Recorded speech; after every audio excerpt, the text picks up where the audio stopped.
आज हम आपको एक्सप्लोर कराने वाले हैं अल शेख गोट फार्म, जी हाँ, जो लोकेटेड भिवंडी के अंदर। और यहाँ पर आपको मिलेंगी काफ़ी वेराइटीज़ ऑफ गोट, जो यहाँ पर पलाई भी होती है और नए भी है। काफ़ी किस्म के यहाँ पर ब्रीड्स हैं यहाँ पर, और बहुत से अलग अलग सेक्शंस हैं।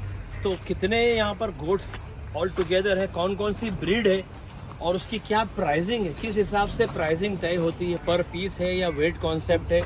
और इनके जो ओनर हैं हमारे आसिफ शेख साहब, वो भी अंदर है, तो उनसे भी मुलाकात करेंगे और आपको बता देंगे पूरा गोट फार्म। तो जैसा मैंने आपको बताया यहाँ पर क्योंकि आप देखिए सेक्शंस बने हुए हैं। अब सेक्शंस में मेरे ख्याल से मिक्स कलर और मिक्स ब्रीड, छोटे बड़े सभी जानवर हैं, तो उनको किस हिसाब से रखा जाता है, क्या ये जो सोल्ड हो जाते हैं वो अलग सेक्शंस है, या वेट के हिसाब से रखा जाता है, या इनकी ब्रीड के हिसाब से रखा जाता है, वो मैं आपको मज़ीद बताऊंगा आगे चल के। तो यहाँ तक ये पूरा, और ये जो है कहते हैं कि मतलब जो खस्सी बकरों की नस्ल होती है, खस्सी बकरों, तो ये उनकी सारी ब्रीड्स हैं और कुछ भेड़े भी हैं। और यहाँ पर आप जो सामने देखेंगे ना, ये सामने जो सेक्शंस हैं ना, ये इंडिविजुअल सेक्शन जो बने हुए हैं, ये जो अग्रेसिव जानवर होते हैं, जो अंडुल नस्ल के जानवर होते हैं, बहुत एग्रेसिव होते हैं, जो मार धाड़ करने वाले जानवर होते हैं, बहुत हैवी होते हैं, तो उन लोगों के लिए सेपरेट सेक्शंस बनाया जाता है। तो ये है पूरा यहाँ पर अल शेख गोट फार्म, काफ़ी बड़ी प्रॉपर्टी है और काफ़ी अच्छी तरह से उसको डिज़ाइन जो सेक्शन वाइज काम किया गया है। और इनके बकरों के खाने का जो इंतज़ाम है, क्योंकि फार्म हाउस के बकरे इसलिए अच्छे होते हैं कि इनकी जो खुराक होती है ना, जहाँ तक मुझे नॉलेज है, ये बहुत अच्छी होती है। ये जो जंगली पत्ते या कोई भी झाड़ के पत्ते वगैरह नहीं खाते, इनके लिए अलग से घास मंगाई जाती है। इसके लिए चना, देखिए आप पानी में डाल के उसको चना रखा जाता है। इनको पानी जो है वो भी पानी भी अलग अलग टाइप का मिक्स किया हुआ होता है हाजमे के लिए। और इनकी जो मेडिकेशन होती है उसका भी बहुत ध्यान रखा जाता है एक एक चीज़ के लिए। कोई जानवर बीमार हो जाता है तो उसको अलग से रखा जाता है ताकि उसके साथ में दूसरे जानवर बीमार ना हो। दोस्तों मुलाकात करते हैं अल शेख गोट फार्म की जो ओनर है हमारे आसिफ भाई। Sir welcome to our channel.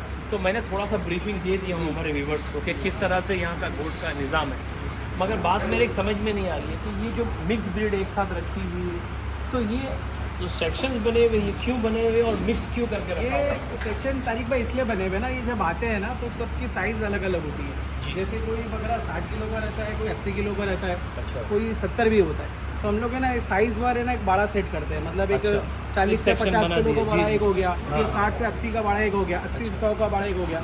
तो जैसे जैसे आप देखेंगे ना तो वैसे साइज़ बड़ी होती चली गई। हाँ, यहाँ से मतलब ये जो छोटे सेक्शन से शुरू होते हैं, फिर इसका मीडियम आ गया, फिर बड़ा आया, फिर उससे बड़े आए।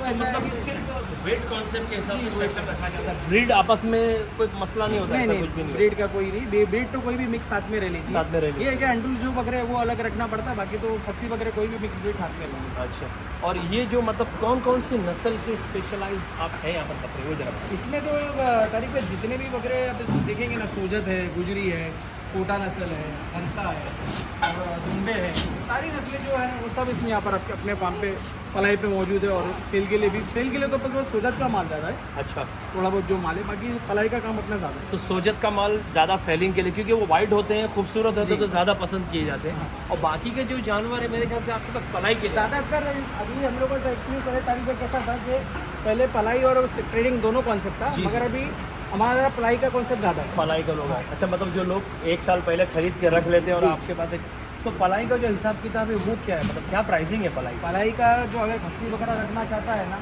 वो 30 किलो से लेकर 100 किलो तक बकरा, उसकी 3000 रुपये महीने की पलाई। मंथली 3000? हाँ। मतलब 3000 रुपये आपको तो उसमें खिलाई पिलाई मेडिकेशन का एक टाइम 1000 रुपये साल में एक मरतबा चार्ज, स्टार्टिंग में वैक्सीनेशन वगैरह वैक्सीनेशन का चार्ज लगता है।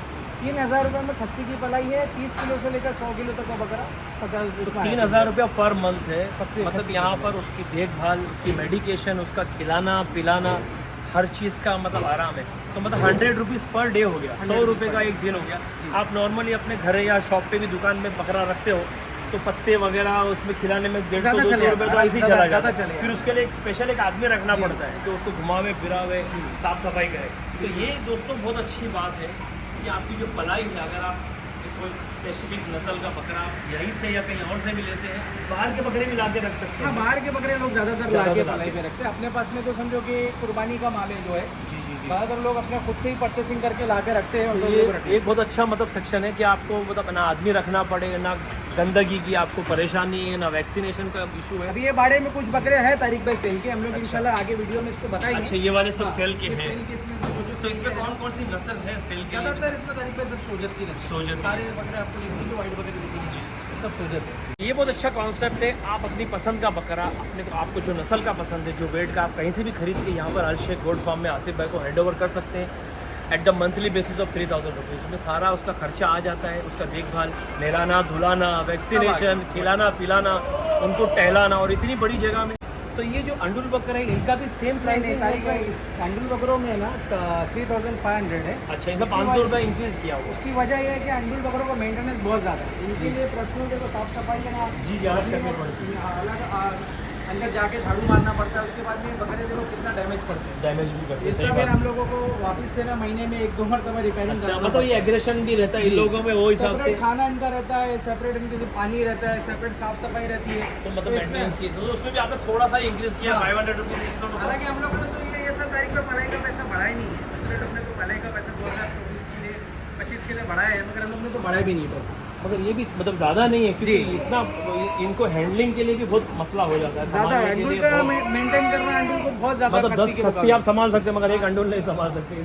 इनको निलाना करना ये बहुत ज़्यादा इसमें, उन खस्सियों बकरों को इतना टेंशन नहीं होता है। और इनकी जो खिलाई होती है, जो फीडिंग होती है, वो मतलब आप क्या क्या खिलाते हैं इनको, मतलब क्या स्पेसिफिक जरा? इसमें तारीख बात देखो, हम लोग चना है, जौ है, मक्का है, घोड़ा जीरा है, मिक्स अनाज है। जैसे कि चना देखिए आपके जी, मैं सामने देखा चना या भीगा हुआ हुआ है। है। जी तो हाँ। ये 100 किलो चना है, समझो कि अभी भीगा हुआ है। एक अभी आधे घंटे बाद इसको निकाल के फिर इसको मिक्स अनाज में तो ये सबसे पहली बात, अभी हमने फीडिंग जान ली, ब्रीडिंग जान ली। अब मेन मुद्दे पे आते हैं कि प्राइसिंग, जी। जो आप बेचते हैं, जो आपके जो बेचने वाले बकरे हैं, उनकी क्या प्राइसिंग है? उसमें तारीख भाई 100 किलो तक बकरा है ना, 600 रुपये किलो है। 600 रुपीज़, 100 मतलब किलो, 40-50 किलो से 100 किलो के अंदर अंदर उसमें है ज़्यादा। ज़्यादातर बकरे आपको 40-50 किलो वाले मिलेंगे नहीं। अच्छा 80 किलो से लेकर 100 किलो तक के अच्छा, बकरे 80 हैं। से 100 का है तो 600 रुपया जी। वेट करके जो होता है उसको मल्टीप्लाई बाय 600 से आप ले लीजिए। और 100 100 के के ऊपर ऊपर गया जो है तो- वो 650। मतलब 50 रुपीज़ इंक्रीज है, तो मतलब वो भी 105, 110, 115 किलो के आसपास। हालांकि 100 किलो के ऊपर का बकरा लोग नग से बेचते हैं तारीख भाई, हम लोग मगर वो माल ये बार हम लोग ने ज़्यादा लाया नहीं, तो इसलिए कोई ज़्यादा उसके पीछे हम लोग भाग नहीं रहे प्राइसिंग को लेके। अच्छा, जो है दे के ख़त्म कर दिया। और ये जो अंडुल नस्ल है, ये इसमें बेचने के लिए भी वो सेम रेट एप्लीकेबल है? नहीं नहीं, ये तो तारीख भाई सब कस्टमरों के बकरे हैं। अच्छा। अच्छा, अंडुल बकरे इस साल है ही नहीं, अच्छा, क्योंकि इस बार केजेस नहीं। फुल नहीं है। अच्छा। केजेस पूरे फुल लेकर। अच्छा, फूड हो गई इस हाँ, तो हम लोग ने फिर लाए नहीं, क्योंकि अंडुल कैसा है कि लाओ तो आप उसको सिंगल बकरा रखना पड़ता है। उसको अस्सी का तो कोई टेंशन नहीं, लाके अपने वाड़े में सेट जगह कर कंज्यूमिंग करता है, हाँ। मेंटेनेंस हाई हो इनको जाता एक है। एक बकरे को सेपरेट करके रखना है। इनको जो है ना जगह प्रॉपर एक सिंगल केज चाहिए। तो अभी फिलहाल जो ये सीज़न बकरा ईद का अप्रोच कर रहा है जी। तो अपने मतलब जो कस्टमर जो हमारे वीडियोस देखेंगे हाँ। और वीडियो देख के आपको अप्रोच करेंगे, तो अभी अपने पास जो बकरा ईद के लिए सेलेबल गोड्स है उसकी क्वांटिटी फिलहाल कितनी होगी? वही एक तारीख भाई अपने पास 24-25 बकरे होंगे। अच्छा, इस बार 24-25 अपने माल नहीं लाए करके। अच्छा, माल कम है। हाँ, तो सबसे उसकी वजह है कि अपने पास है ना ये बार सीजन में पहले ही इतना पलाई के बकरों से पूरा काम पहला फुल हो चुका था, तो इसलिए जगह नहीं आपके लाया। पास है ही जी, नहीं, जी, जी। तो सबको जस्टिस भी देना है कि भाई ऐसा नहीं कि भर दिया हमारा जाए। कैसा है कि ये बार जगह ज़्यादा नहीं तो माल भी ज़्यादा नहीं लाया, मगर हम लोग आते सीजन के लिए हम लोग ने बड़ा फार्म कर लिया तारीख भाई। तो खुद की अपनी जगह है माशाल्लाह से 3 गुना बड़ी जगह है, तो वहाँ 1000 बकरे का फार्म है। तो इंशाल्लाह ताला मतलब अल शेख गोट फार्म अभी एक्सपांड हो रहा है। जी। दूसरी बात मतलब अलग अल्फाज में बोला जाए तो ये बहुत अच्छी बात है। ये जो गोट फार्म, ये कितने साल से था मेरे ख्याल से? ये 14 सीजन। चौथा साल है, चौथा सीज़न है, 4 साल हो गए हैं। अभी जगह इनको छोटी पड़ रही है क्योंकि उनको अपने पर्सनल बकरे भी लाके बेचने होते हैं, पलाई के भी होते हैं, अंडुल भी होते हैं। तो ये जगह से 3 गुना बड़ी जगह यहीं पर क्लोज ही मनकोली में ही है, क्लोज ही में मंडी मंडी में मापोली में ही है। तो ये एरिया के अंदर ही अल्हम्दुलिल्लाह गोट का एक्सपांशन होगा। तो इंशाल्लाह अगले सीज़न अल शेख फार्म का जो वीडियो रहेगा वो पूरा नए फार्म हाउस का ही रहेगा। उसमें हमारा कॉन्सेप्ट तारीख भाई ऐसा है ना कि 400 केजेस है अंडुल के। तो ये जो सेक्शन है 400 है। 400 केज अभी फिलहाल कितने हैं? अभी 81। तो गाइस 81 में इतना बड़ा एरिया है, यहाँ से वहाँ तक पूरा आधा फार्म हाउस तो सिर्फ अंडुल से बना हुआ है। तो आप सोचिए अगर यही सेम साइज़ के केजेस 400 में मल्टीप्लाई हो जाएंगे तो फिर फार्म हाउस कितना बड़ा होगा, फिर वो उनका सेक्शन भी बढ़ जाएगा, खस्सी होगा तो फिर वहाँ पर काफ़ी फैसिलिटीज़ भी हो जाएंगी। कस्टमर्स आएंगे, उनको बैठने के लिए ऑफिस वगैरह का इंतज़ाम होगा, फीडिंग के लिए अलग होगा। तो फिलहाल ये जो सेक्शंस हैं ये फॉर सेल है। यहाँ पर जो लिमिटेड आप गोट देख रहे हैं 25 से 30 गोट है। तो ये फ़िलहाल अभी अल शेख गोट फार्म में ऑन सेल अवेलेबल है। अगर आपको चाहिए तो यहाँ पर आके आप आसिफ भाई से रब्ता कर सकते हैं। तो आसिफ भाई, इनकी जो एवरेज वेटिंग है क्या हिसाब से मतलब ये कितने किलो के 80 हैं? किलो से ना तारिक भाई लेगा 120 किलो तक बकरे। अच्छा मतलब 80 से स्टार्टिंग है हाँ। यहाँ पर। तो और- मतलब 8 6 48 मतलब 48,000 रुपये में आपको माशाल्लाह ऐसे भरे पूरे जानवर आपको यहाँ पर साफ़ सुथरे मिल जाते हैं। तो जैसा मैंने आपको पहले भी बताया, जो गोट फार्म के जो बकरे होते हैं ना, इनकी खुसूसियत ये होती है साफ़ सुथरा, अच्छा अनाज खाए हुए हैं, वैक्सीन किए हुए हैं, बीमार जल्दी नहीं पड़ते हैं, इनका गोश्त भी अच्छा होता है और दिखने में भी खूबसूरत होता है। तो यहाँ पर फ़िलहाल मेरे सामने 25 से 30 बकरे अभी अवेलेबल हैं। स्टार्टिंग जो रेंज है इनकी 80 किलो से 115-120 किलो तक है। तो अगर आपको मज़ीद इसके बारे में मालूमात करना है तो डिस्क्रिप्शन में अल्हम्दुलिल्लाह आसिफ भाई का नंबर वगैरह मैं सब दे दूँगा, वहाँ पर आप रब्ता कर सकते हैं और आप खुद भी विज़िट कर सकते हैं फार्म हाउस और लाइव एनिमल्स को देख सकते हैं।